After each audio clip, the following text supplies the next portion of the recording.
नमस्कार, मी अमित काळे न्यूज डंकामध्ये आपलं मनापासून स्वागत करतो।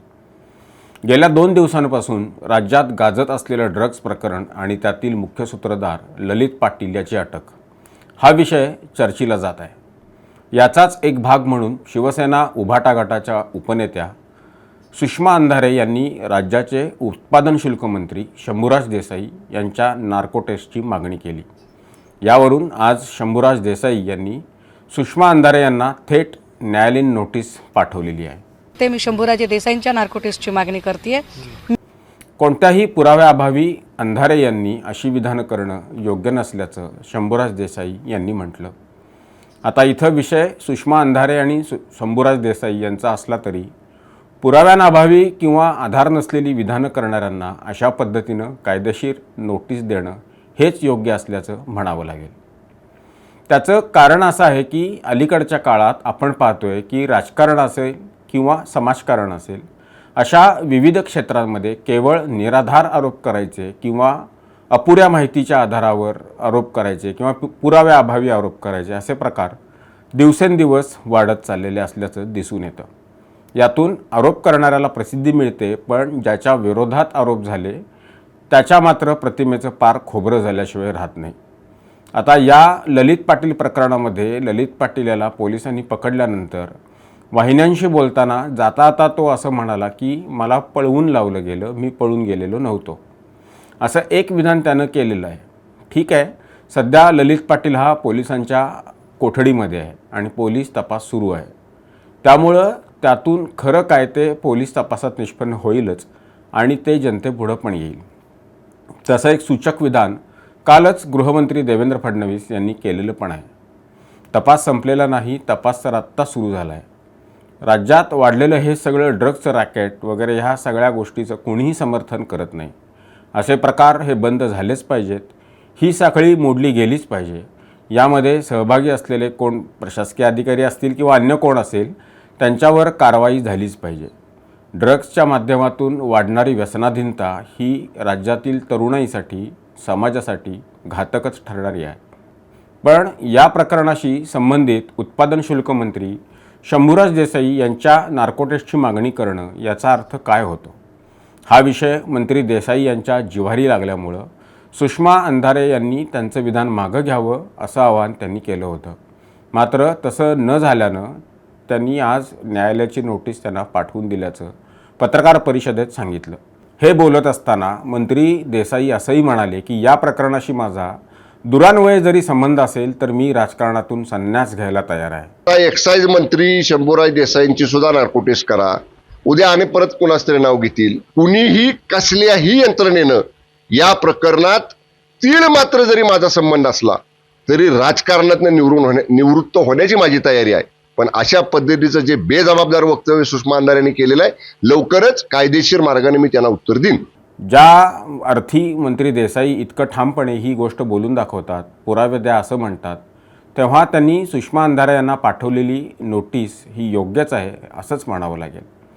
बाकी आज झालेल्या पत्रकार परिषदेत सुषमा अंधारे यांनी राज्य उत्पादन शुल्क खात्याशी निगडीत जे काही विषय मांडले तो विषय वेगळा आहे, पण ललित पाटील या प्रकरणाशी निगडीत शंभूराज देसाई यांच्यावर केलेल्या आरोपाबद्दल सुषमा अंधारे यांनी कोणतंच डॉक्युमेंट माध्यमांसमोर ठेवलेलं नव्हतं। जर त्यांच्याकडे पुरावे असतील तर ते त्यांनी पोलिसांना द्यायला हवेत। पत्रकार परिषद घेऊन नार्को टेस्टची मागणी करण्यात काय हशील आहे। तसाच प्रकार आज शिवसेना उभाटा गटाचे खासदार संजय राऊत यांनी सुद्धा केला। मंत्र्यांचे राजीनामे घ्यावेत असं आवाहन त्यांनी गृहमंत्री देवेंद्र फडणवीस यांना केलं।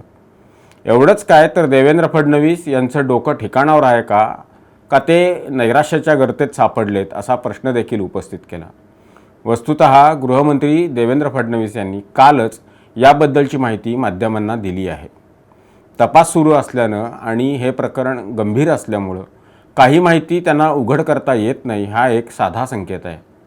पोलिसांचा तपास संपल्यानंतर त्यातून काय निष्पन्न होईल ते गृहमंत्री म्हणून देवेंद्र फडणवीस हे जनतेपुढं ठेवतीलच, कारण हा विषय हा गांभीर्यानं घेण्याचा आहे आणि तेवढं गांभीर्य देवेंद्र फडणवीस यांच्यात निश्चितच आहे। घडलेल्या घटनांबद्दल आपलं मत व्यक्त करणं किंवा त्याबद्दल आपल्याला काय वाटतं हे बोलणं याबद्दल कोणाचाच मनामध्ये दुमत असण्याचं कारण नाही, कारण प्रत्येकाला आपलं मत व्यक्त करण्याचा अधिकार घटनेनं दिलेला आहे.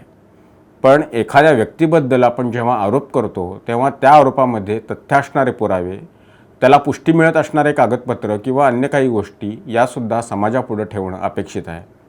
नार्कोसारख्या टेस्टची मागणी करणं किंवा एखाद्या प्रकरणामध्ये एखाद्या व्यक्तीचा सहभाग आहे असं काहीतरी विधान करणं हे त्या व्यक्तीच्या एकूणच व्यक्तिमत्वावर परिणाम करणारं ठरत असतं. त्या कुटुंबावरही त्याचा परिणाम होत असतो. याचं भान आरोप करणाऱ्या प्रत्येकानंच ठेवण्याची आवश्यकता आहे. राजकारणात अशा पद्धतीचे आरोप करणाऱ्यांची आता काही कमी राहिलेली नाही. माध्यमांना ब्रेकिंग न्यूज मिळते आणि स्वतःला प्रसिद्धीच्या झोतात राहता येतं, म्हणून असे आरोप करणं हे संकेताला धरून नाही.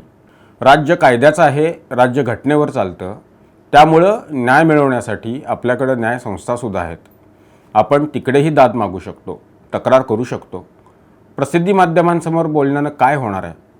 या ललित पाटील प्रकरणामध्ये राज्य मंत्रिमंडळातील मंत्री दादा भुसे यांच्यावरही आरोप झालेले आहेत. त्यांनीही आपण कुठल्याही चौकशीला सामोरं जायला तयार असल्याचं स्पष्ट केलं आहे. ललित पाटीलला आत्ता अटक केली गेली आहे. त्याची चौकशी सुरू आहे. चौकशीत ज्या बाबी समोर येतील त्या दृष्टीनं पोलीस चौकशी करतीलच आणि सत्य बाहेर काढतीलच.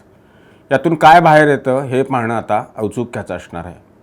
बाकी राजकीय बोलणं तर चालूच राहील, पण आधाराशिवाय आरोप जर होत असतील आणि त्यातून कोणाची वैयक्तिक हानी होत असेल तर आज शंभूराज देसाई यांनी उचललेलं पाऊल हे योग्यच म्हणावं लागेल.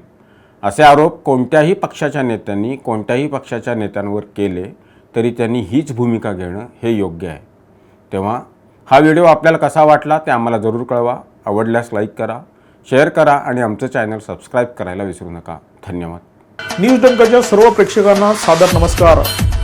1 नोव्हेंबर 2023 ही तारीख चुकवू नका, कारण या दिवशी येतोय न्यूज डंकाचा दसरा दिवाळी विशेषांक. या विशेषांकात वाचायला मिळतील आपल्याला मान्यवरांचे लेख आणि या विशेषांकाचं नामकरण आम्ही केलं आहे मोदी 3.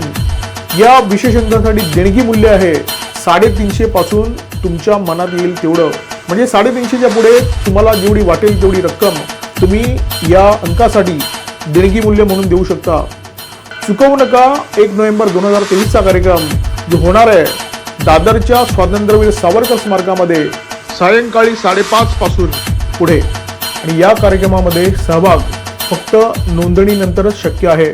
त्यामुळे ज्या प्रेक्षकांना या कार्यक्रमामध्ये सहभागी होण्याची इच्छा आहे त्यांनी कृपया स्क्रीनवर दाखवलेल्या मोबाईल नंबरवर व्हॉट्सअप मेसेज करावा. त्या व्हॉट्सअप मेसेजमध्ये आपलं नाव द्यावं आणि आपला थोडक्यात पत्ता द्यावा.